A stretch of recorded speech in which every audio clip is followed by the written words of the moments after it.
Mesdames et messieurs, bonsoir et merci car vous êtes de plus en plus nombreux à nous suivre. Voici le flash. Quand la France se fait chasser par la Russie. Mais avant de commencer, n'oubliez pas de vous abonner et d'activer la cloche de notification, pour pouvoir rester à la une de l'actualité. On commence.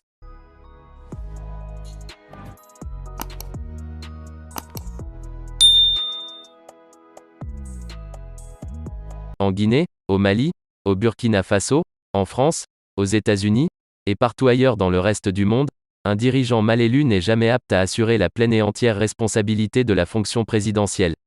C'est le cas aujourd'hui de la France sous Emmanuel Macron. Arrivé comme roi, que dis-je ? Comme un monsieur je sais tout, il se révèle incapable de poursuivre l'œuvre des bâtisseurs de la grandeur de la France dans le monde. Ses voisins et ses alliés paient le pot cassé.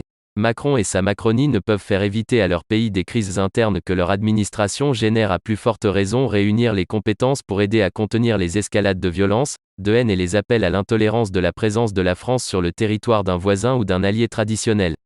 Macron est si incapable qu'il ose s'exprimer dans une langue étrangère, lui le chef de la France. Son propre discours en français, il le fait malgré lui non pour magnifier et moderniser la coopération bilatérale, mais pour saboter, miner, abattardir, puis jeter à la vindicte populaire ses partenaires des ex-colonies françaises d'Afrique. Donc, à qui la faute quand la France se fait malmener, humilier et chasser du Mali, du Burkina Faso et certainement dans les prochains jours de la Guinée ? Moi, je ne dis pas que c'est la faute au général Louis Faidherbe ou au général Charles de Gaulle.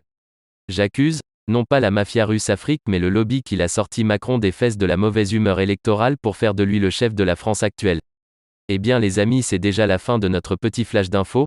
Laissez-nous vos impressions en commentaire et à bientôt pour de nouvelles informations.